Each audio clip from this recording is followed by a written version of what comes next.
सभी छात्रों का हार्दिक स्वागत। गणित दर्पण चैनल पर हम पढ़ रहे हैं आज विलोपन विधि। कल मैंने आपको प्रतिस्थापन विधि के बारे में बताया था। ये दो चरों वाले रैखिक समीकरण को हल करने की सभी विधियां हैं, प्रतिस्थापन विधि, विलोपन विधि, वज्र गुणन विधि और ग्राफी विधि। इन चारों विधियों के बारे में एक एक करके हम अध्ययन करेंगे। अब विलोपन विधि में करना क्या है, देखिए जो सिर्फ समीकरण दे रखे हैं, समीकरण जैसे x + y = 14 पहला समीकरण है और x - y = 6, इनका आपको सबसे पहले नाम देना है, समीकरण नंबर 1 और समीकरण नंबर 2। ठीक है, इन समीकरणों के नाम दे दिए। अब आपको क्या करना है, किसी भी एक चर को विलोप करना है। देखिए नाम क्या है, विलोपन, यानी विलोप यानी हटाना। तो हटाने के लिए क्या करना है कि समीकरण 1 व 2 को जोड़ेंगे या फिर घटाएंगे। तो जोड़ते कब है, अगर आपके गुणांक समान है और विपरीत चिन्ह है तो जोड़ दो। तो देखिए यहाँ पे जैसे y का गुणांक है वो कोई नहीं है, यानी 1 है। यहाँ पर भी y का गुणांक कितना है, 1। तो यदि मैं समीकरण 1 व 2 को जोड़ दूं तो ये प्लस का है, ये माइनस का है, तो आसानी से कट जाएगा, राइट। अगर जैसे यहाँ प्लस होता तो मैं क्या करता, समीकरण 1 में से 2 को घटाता। देखिए यहाँ आगे करूंगा तब पता चलेगा आपको। यहाँ मैं लिखता हूँ समीकरण 1 व 2 को जोड़ने पर, समीकरण 1 व 2 को क्या कर रहे हैं, जोड़ रहे। तो यहाँ मैं लिख रहा हूँ समीकरण नंबर 1 x + y = 14 और दूसरा समीकरण है x - y = 6। अब समीकरण को जोड़ रहे हैं तो यहाँ लाइन खींच रहा हूँ मैं। अब देखो x और x जुड़ के कितने हो गए, 2x।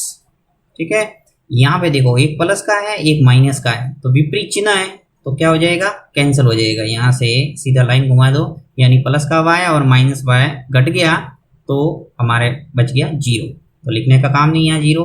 अब सीधा बराबर लिखो और 14 और 6 इनको भी जोड़ना है तो कितने हो गए, 20।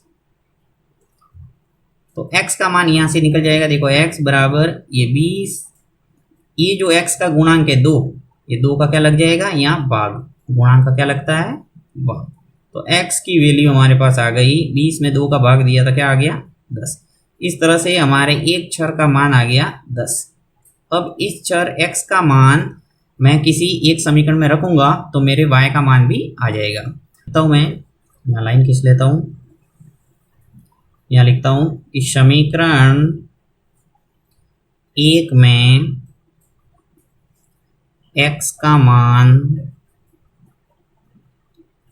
रखने पर,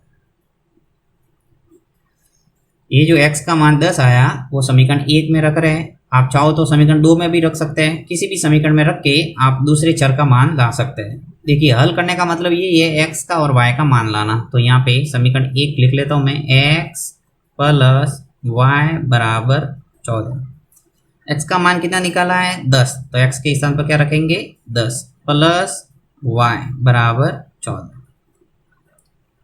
तो y का मान आ जाएगा, देखिए ये 14 है, ये जो 10 है वो पक्षांतर होके इधर जाएगा बराबर के इस साइड, यानी राइट हैंड साइड में, तो क्या हो जाएगा, -10। ये आपको पता होगा कि जब भी कोई राशि पक्षांतर होती है, लेफ्ट हैंड साइड से राइट हैंड साइड में जाती है या फिर राइट हैंड साइड से लेफ्ट हैंड साइड में आती है तो चिन्ह है वो बदलना है। ये प्लस का 10 है तो ये क्या हो गया, -10। तो y बराबर 14 में से 10 गया, क्या बचा, 4। तो इस ढंग से आपके दोनों चर के मान आ गए, x का मान 10 और y का मान 4। तो ये हो गया विलोपन विधि। ये आपको वीडियो अच्छा लगा है तो इसको लाइक जरूर करना। साथ ही आप गणित दर्पण पर जितने भी वीडियो है उनको प्लेलिस्ट में जाके देख सकते हैं। सारी वीडियो है वो अच्छे ढंग से एक्सप्लेन किए हुए, आप आसानी से मैथ से संबंधित हर विषय वस्तु को समझ सकते हैं। Thank you. सभी छात्रों का एक बार फिर हार्दिक स्वागत है। आज हम पढ़ रहे हैं वज्र गुणन विधि से दो चरों वाले रैखिक समीकरण का हल। कल मैंने आपको प्रतिस्थापन विधि और विलोपन विधि के बारे में बताया था, और जैसा कि आपको पता है कि दो चरों वाले रैखिक समीकरण को हल करने की टोटल 4 विधियां हैं। इसके अंदर प्रतिस्थापन विधि, विलोपन विधि, वज्र गुणन विधि और ग्राफी विधि। ठीक है, तो इसके अंदर से वज्र गुणन विधि का आज अध्ययन करेंगे। देखिए यहाँ पे मैंने समीकरण लिया है 2x + 3y - 18 = 0। दूसरा समीकरण है x - 2y - 2 = 0। देखिए ये समीकरण है वो इस ढंग से भी आ सकता है, मैं थोड़ा आपको बता देता हूँ ताकि कंफ्यूज नहीं होंगे। ये समीकरण इस ढंग से भी आ सकता है, 2x + 3y बराबर 18 और दूसरा है x माइनस 2y बराबर 2। ठीक है, तो कुल मिला के आपको रैखिक समीकरण, दो चरों वाले रैखिक समीकरण, उनका व्यापक रूप अगर पता है तो इजीली समीकरणों को हल कर सकते हैं। व्यापक रूप क्या होता है? ax plus by plus c बराबर 0। अब देखिए यहाँ पे जब वज्र गुणन विधि से आपको दो चरों वाले रैखिक समीकरण को हल करना है तो ये रूप हमेशा आपके दिखना चाहिए। अगर ये नहीं है तो इस रूप में आपको समीकरण दिखने को मिलेंगे और इसको इस रूप में बनाना है। बनाने के लिए क्या करना है, ये जो भी राइट हैंड साइड में पद है इसको पक्षांतरण करके आपको लेफ्ट हैंड साइड में लाना है। ठीक है, दाएं पक्ष से बाएं पक्ष में पक्षांतर करेंगे तो देखिए जो प्लस का 18 है वो इधर आएगा तो क्या हो जाएगा? माइनस। तो देखिए यहाँ पे माइनस हो गया। इसी प्रकार ये प्लस का 2 इधर आएगा तो क्या हो जाएगा? ये माइनस का 2।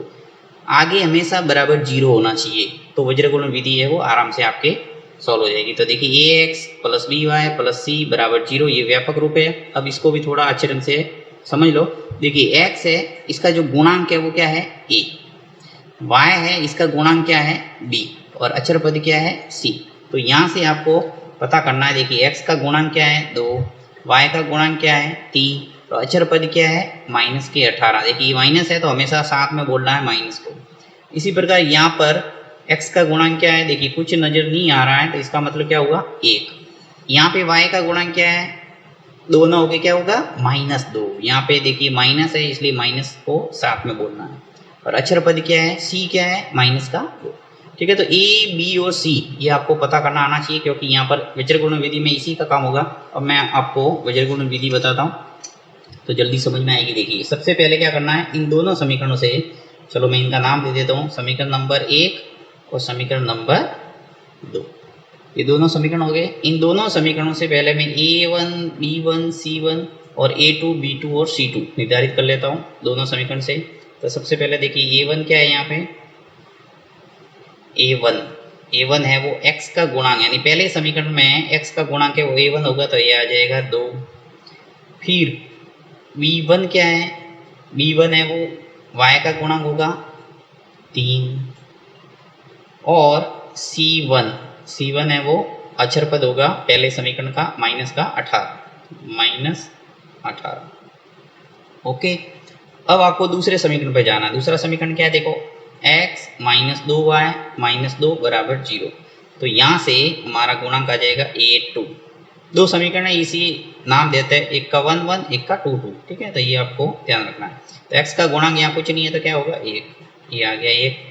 फिर b2 यानी दूसरे समीकरण में है y का गुणांक, तो y का गुणांक क्या है? माइनस का 2 माइनस।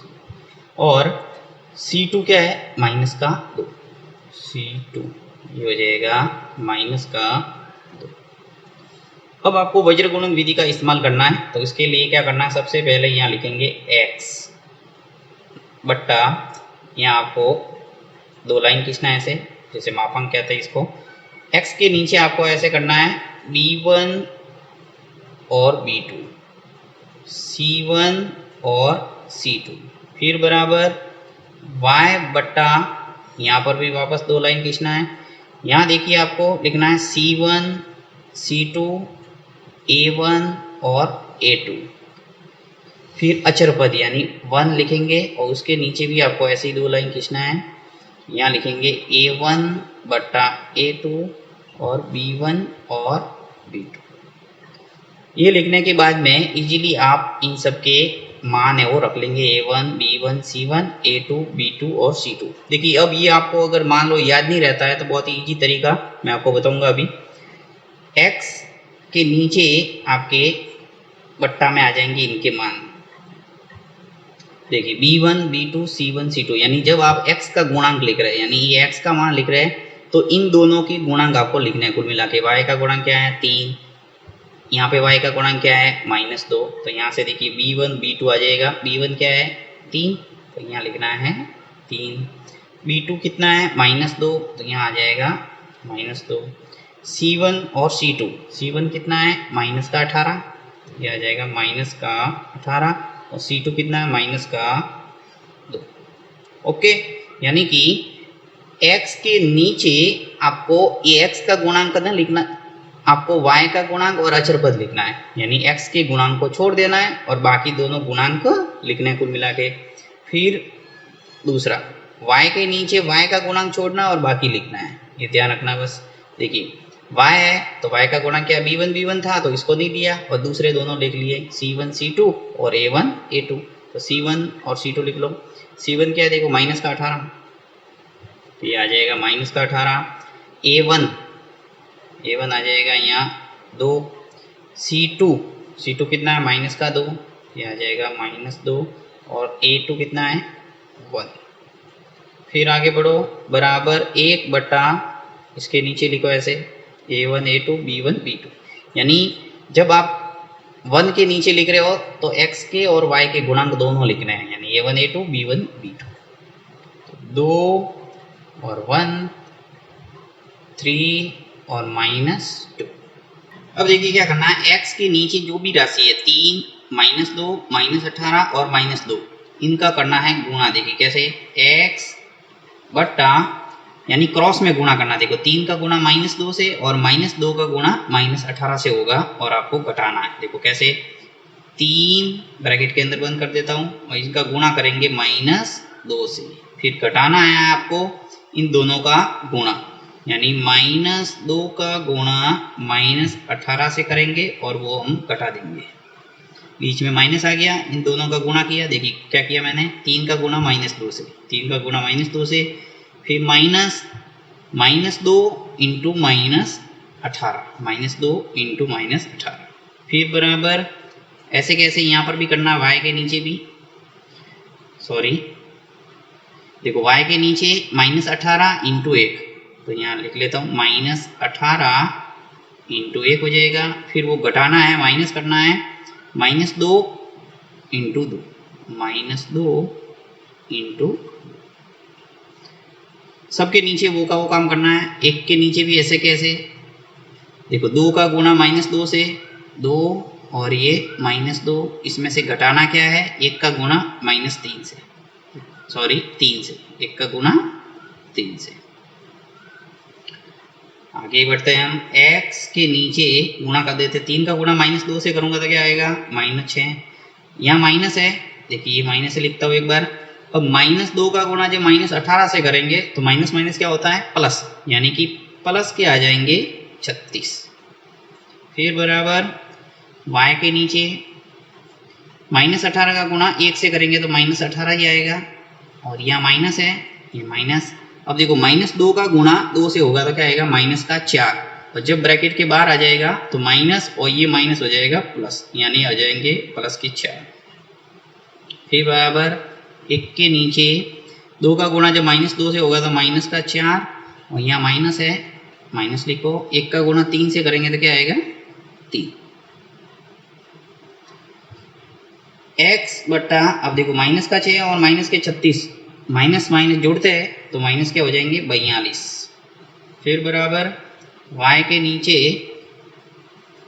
माइनस के 18 और प्लस के 4, यानी एक माइनस का एक प्लस का तो घटता है तो क्या हो जाएगा -14। फिर बराबर 1 के नीचे आ जाएगा, देखिए -4 और -3 होके क्या हो जाएगा -7। अब आपको क्या करना है, इनका नाम देना। देखिए इसका फर्स्ट, इसका सेकंड और इसका थर्ड। सबसे पहले फर्स्ट और थर्ड की तुलना करेंगे और फिर सेकंड और थर्ड की तुलना करेंगे, जिससे हमारे x के और y के मान है वो आ जाएगा। तो यहाँ मैं लिखता हूँ फर्स्ट एवं थर्ड से।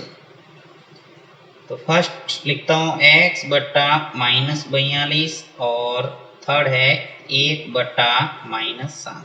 यहाँ से हमारे x का मान आ जाएगा, तो x बराबर वज्र गुणन करेंगे तो क्या आ जाएगा, देखो माइनस के 42 है वो इधर जाएंगे तो आ जाएगा -42 और नीचे -7 है। x बराबर माइनस ऊपर भी है और नीचे भी है तो माइनस माइनस कैंसिल हो जाएगा और 7 का भाग 42 में कितनी बार जाएगा 6 बार, यानी कि x का मान आ जाएगा हमारे 6। इसी प्रकार जब आप तुलना करेंगे सेकंड और थर्ड की, सेकंड एवं थर्ड की तुलना करो थर्ड से। देखो सेकंड क्या है, y बटा -14 बराबर 1 बटा -7। y का मान क्या आ जाएगा, ये -14 है वो वज्र गुणन होगा, ऐसे क्रॉस में गुणा होता है। मैं अभी आपको थोड़ा बता दूंगा वज्र गुणन क्या है। यहाँ क्या कर रहे हैं हम, वज्र गुणन। तो देखिए -14 बट्टा आ जाएगा -7। तो y बराबर देखिए ऊपर नीचे एक माइनस है तो कैंसिल कर दो, 7 का भाग 14 में कितनी बार जाएगा, 2 बार, यानी y का मान आ जाएगा 2। तो इस ढंग से वज्र गुणन विधि से आप इजीली x का मान और y का मान ला सकते हैं, यानी दो छोरों वाले रैखिक समीकरण को हल कर सकते हैं। अब वज्र गुणन ये देखिए क्या है, थोड़ा मैं बता देता हूँ। जैसे कि x नीचे है 2 और ये 3/4। तो वज्र गुणन का मतलब क्या होता है, क्रॉस में ऐसे गुणा करना, यानी कि x का गुणा 4 से होता है और 2 का गुणा 3 से होता है। तो यहाँ पे x इंटू 4 और 3 का गुणा किसे होगा, 2 से, 3 इंटू 2। तो x का 4 से गुणा करेंगे तो 4x आ जाएगा और 3 का गुणा 2 से करेंगे तो क्या आएगा, 6। फिर x का मान लाने के लिए क्या करते हैं हम, x का मान लाने के लिए ये जो गुणांक है इसका क्या लगेगा, भाग, यानी 6/4। अब इसको सरल करके आगे हम हल कर सकते हैं, 3/2 लिख सकते हैं, राइट। तो कुल मिला के आपको ऐसे क्रॉस में गुणा करना आना चाहिए। तो यही मैंने यहाँ पे किया है। मैंने यहाँ पे ये जो 7 है इसको वापस मुझे नीचे लाना पड़ता, इसलिए मैंने क्या किया, इसको इधर ही रखा है, सिर्फ इसको ही इधर गुणा किया क्रॉस में, यानी -14 का गुणा 1 से किया और -7 है वो एज इट इज रखा। इसी प्रकार -42 का गुणा 1 से किया, -7 है वो एज इट इज रखा। तो इस ढंग से हमारे x का मान 6 और y का मान 2 है वो आ गया। ठीक है, तो ये तरीका है वज्र गुणन विधि से हल करने का।